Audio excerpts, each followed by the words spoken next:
24º domingo durante el año. Evangelio de nuestro Señor Jesucristo según San Marcos, capítulo 8, versículos 27 al 35. Dice así nuestro texto. Jesús salió con sus discípulos hacia los poblados de Cesarea de Filipo, y en el camino les preguntó: ¿Quién dice la gente que soy yo? Ellos le respondieron: algunos dicen que eres Juan, el Bautista, otros Elías y otros algunos de los profetas. ¿Y ustedes? ¿Quién dicen que soy yo? Pedro respondió: tú eres el Mesías. Jesús les ordenó terminantemente que no dijeran nada acerca de él, y comenzó a enseñarles que el Hijo del Hombre debía sufrir mucho y ser rechazado por los ancianos, los sumos sacerdotes y los escribas, que debía ser condenado a muerte y resucitar después de 3 días.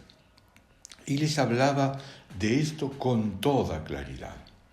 Pedro, llevándolo aparte, comenzó a reprenderlo, pero Jesús, dándose vuelta y mirando a sus discípulos, lo reprendió diciendo: retírate, vete detrás de mí, Satanás, porque tus pensamientos no son los de Dios, sino los de los hombres. Entonces Jesús, llamando a la multitud junto con sus discípulos, les dijo: el que quiera venir detrás de mí, que renuncie a sí mismo, que cargue con su cruz y me siga, porque el que quiera salvar su vida la perderá, y el que pierda su vida por mí y por la buena noticia la salvará.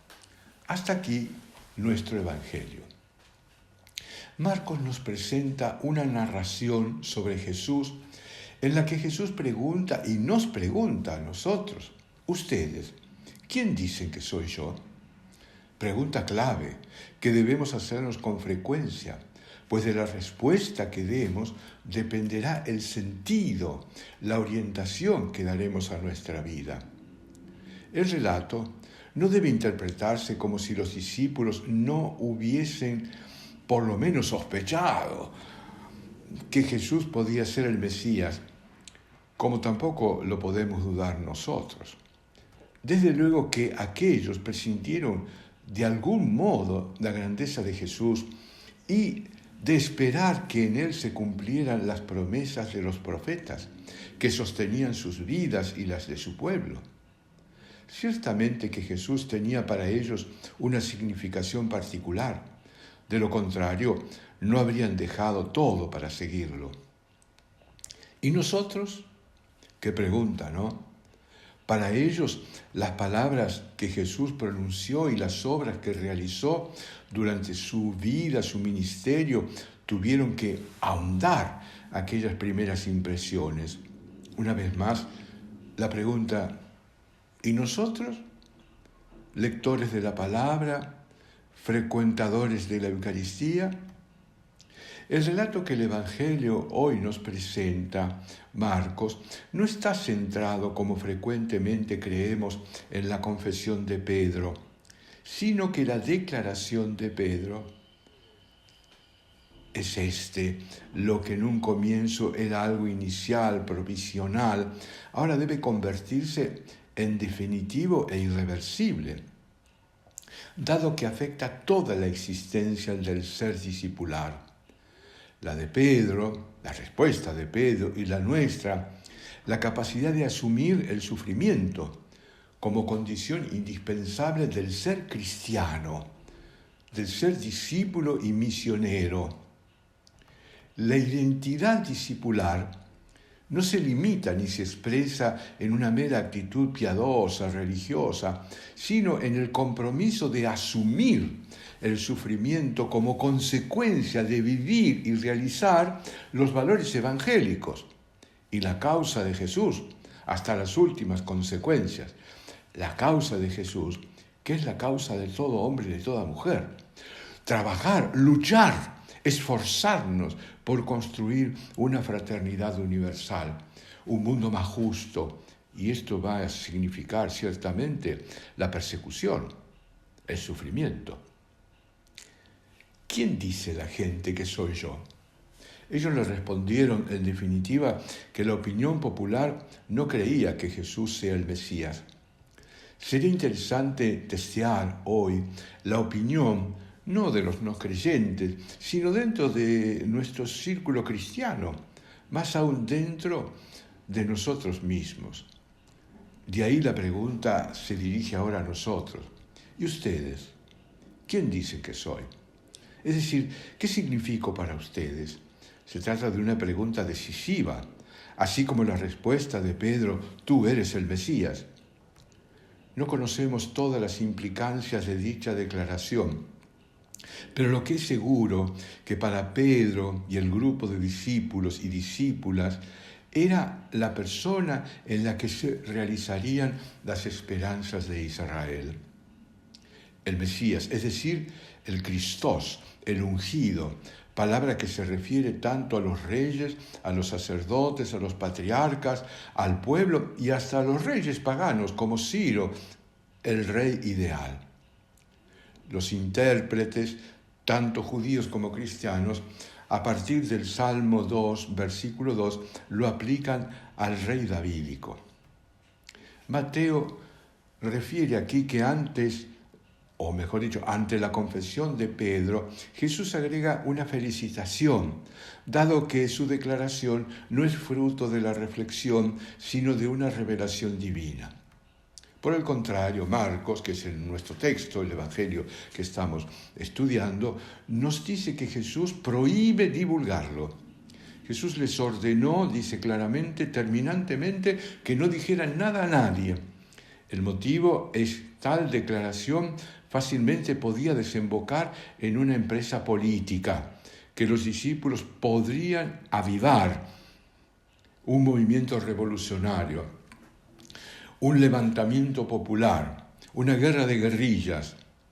Marcos refiere inmediatamente el primer anuncio de la pasión, es decir, ¿qué significa para Jesús ser Christos, ser Mesías? ¿Y qué significa para cada uno de nosotros, que también somos cristianos, ungidos, discípulos de Jesús? Se trata de una auténtica enseñanza para aquellos y para nosotros hoy. Jesús va a ser rechazado por las autoridades religiosas y políticas, va a ser condenado a muerte y al tercer día resucitará. Marcos dice que les hablaba de estas cosas con toda claridad.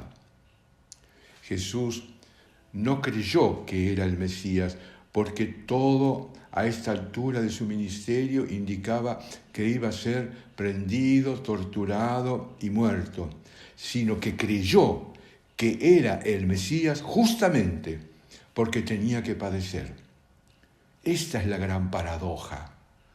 Aquí está la originalidad, el núcleo del Evangelio, el núcleo del cristianismo, el núcleo de nuestro ser cristiano.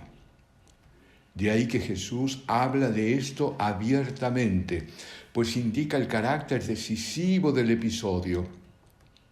Esta enseñanza fundamental y absolutamente necesaria para los que se disponen a seguir a Jesús y poner su vida al servicio del hermano, del otro y de una humanidad nueva, es la que encuentra resistencia y rechazo en Pedro.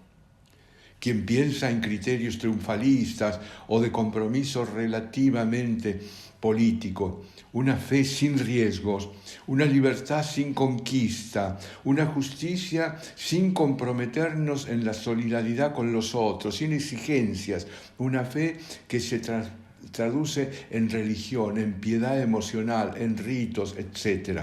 O en todo caso, en una revolución política. Retírate.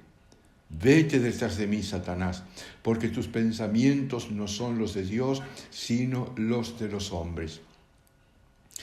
Satanás, hemos hablado de esto, esta fuerza que obra en nosotros y en la sociedad, que se opone al designio salvífico de Dios sobre la humanidad, proponiéndonos pensamientos, modos de actuar, opciones, valores o antivalores, mejor dicho, opuestos a la auténtica transformación tanto personal, familiar y de la sociedad, haciéndonos creer que esa es la voluntad de Dios. Jesús inmediatamente se dirige a todos y a todas y nos dice, fíjese el texto, después Jesús invitó a la gente a reunirse con sus discípulos y les dijo, el que quiera venir detrás de mí, que renuncie a sí mismo, que cargue con su cruz y me siga, porque el que quiera salvar su vida la perderá, y el que pierda su vida por mí y por la buena noticia la salvará. Son 3 las condiciones necesarias para quienes libres y responsablemente decidimos seguir a Jesús. 2 de ellas son actos decisivos, mientras que la tercera gira en torno a una relación continua. La primera consiste en la negación de sí mismo. Significa negarse rotundamente, es decir, no buscar nuestro propio interés, no buscarnos a nosotros mismos, renunciar a ser autorreferencial y vivir buscando el interés del otro.